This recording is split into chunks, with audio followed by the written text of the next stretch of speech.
Bannange amazima gakaawa naye nange nejjusa lwe neebaka n'omusambwa. Bannange nejjusa okusobya ku musambwa kuba kati nfuna agaloota ag'entiisa. Awo tulina otumbula abaana bange bafa, abaana bange bana baafa, nze mwennyini gwe mulaba n'akasumattuko obubenje buna. Ebyo nno si bigambo byange wabula bye bigambo by'omusumba omu omumanyifu ennyo, omukuukuutivu, amanyikiddwa olw'okukola ebyewuunyo eby'amaanyi ennyo. Omusumba oyo ŋŋenda kumukubuulira gwe ky'oba okola kiri kimu.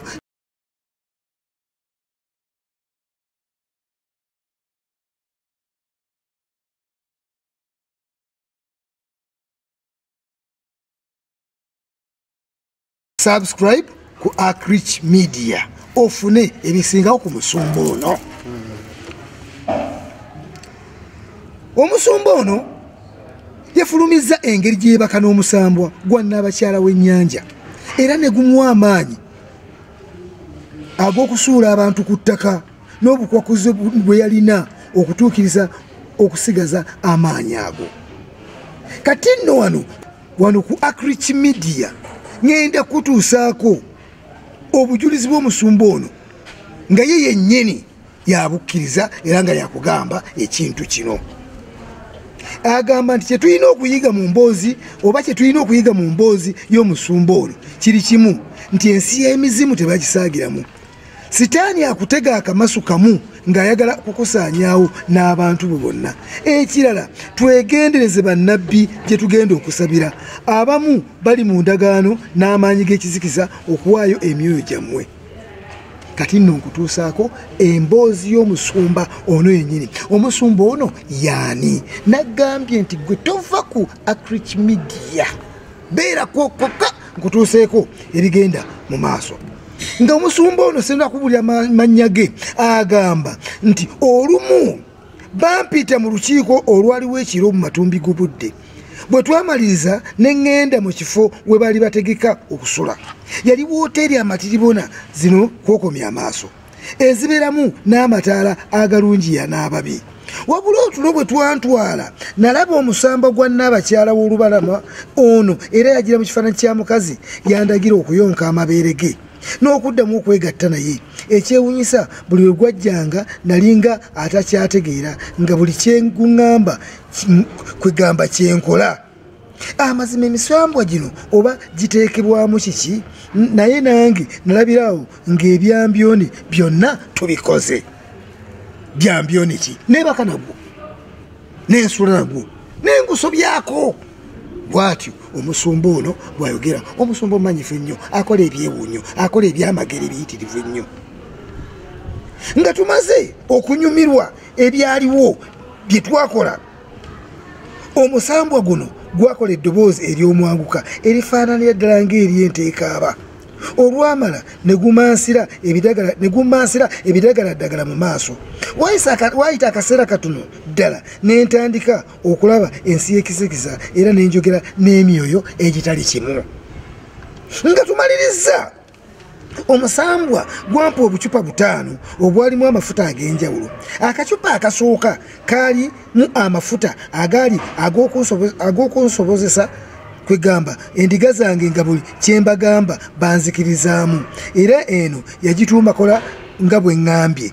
Akacupa akookubiri kaalimu amafuta nga baŋŋamba okuteeka ku muntu bwe mba njagala okulaba ebyama bye, nga musiiga ne neefula musabira, kumbe ensi y'ekisikiza ebeera endaga ekimuleesa gyendi.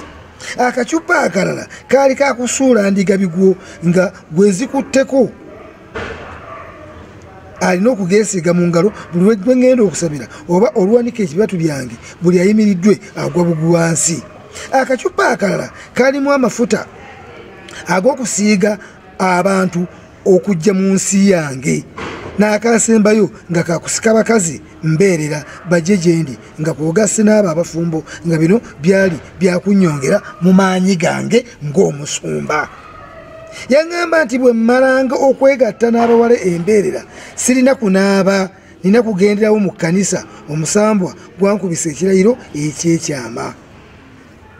Ekirayiro ekyo nenkikuba olwo nga maanyi ga misambwa ge gankozesa. Ebyo byonna mukama wa munnange alabuliriza bino bye by'omusumba omumanyifu ennyo mu ggwanga era akola ebyamagero eby'amaanyi yawa obujulizi buno engeri gyebakamu n'omusambwa ne gusobola okumuwa amaanyi ag'enjawulo. Agenda mu maaso agamba nti bwe nazuukuka ekyewuunyisa obucupa bwonna bwaliwo awo mu kisenge kyange.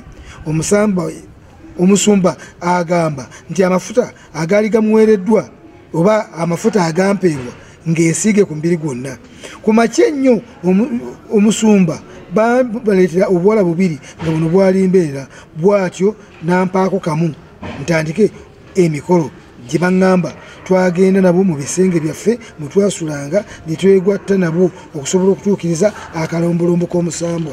Ekyasinga okunneewuunyisa, embeerera zino bwe twali tuzitwala gye twali tusula tezaatubuuza kuba gye tugenda. Oyinza okugamba nti baali babawunzizza dda. Nga bamaze okugenda, omusumba yategeeza ng'enjiri yange bwenna okugitambuliza ku by'obugagga ne ssente okusinga okwonya n'okwefuula ayogera ennyo amazima. Awo nno ebyamagero byatandika okuyiika.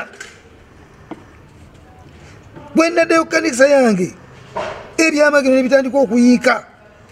Nafuukira ddala nabbi abantu gwe boogerako n'okuboogeza obwama, era ekkanisa yange yajjuzanga abantu abamu baatuulanga bweru.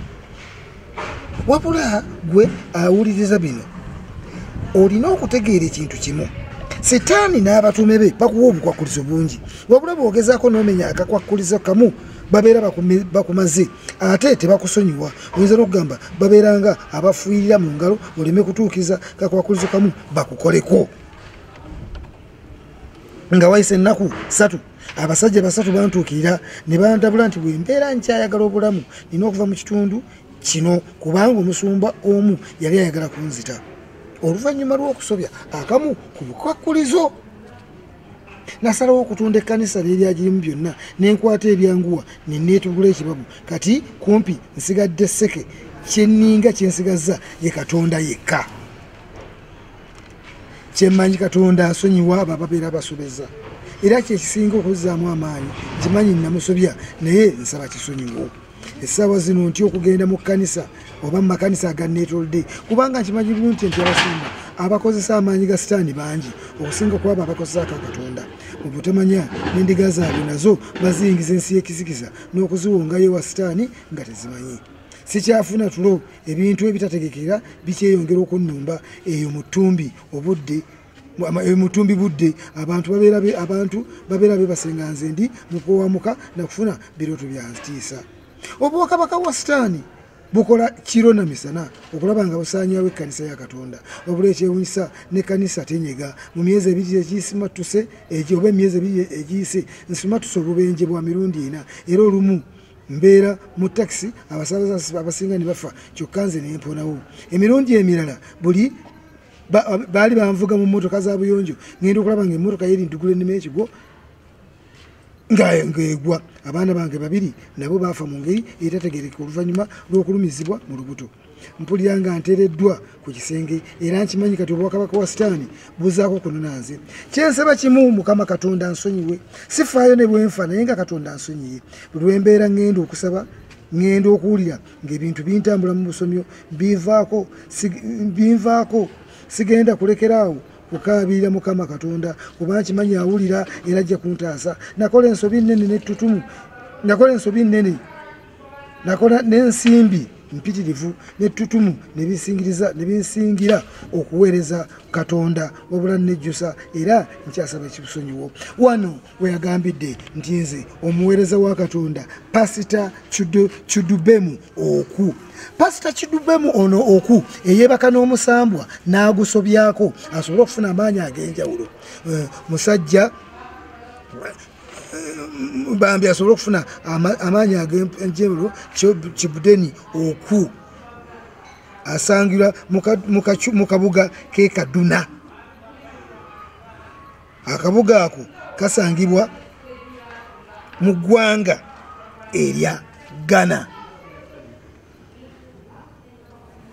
Ndowooza olabye amaanyi ga sitaani bwe galwanyisa amaanyi ga Katonda. Naye amaanyi ga Katonda go gakusigalawo emirembe n'emirembe.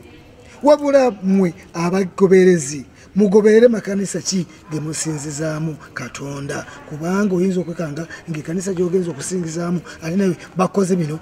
Pastor Kibudeni Oku Munnagana asangibwa mu kabuga k'e Kaduna bye yakola okwebaka n'omusambwa kati afuna akalooto ag'entiisa otulo tumubula abaana be bana bakafa ye yennyini akasumatuka obubenje buna. Mukwano gwange tova ku Akrach TV.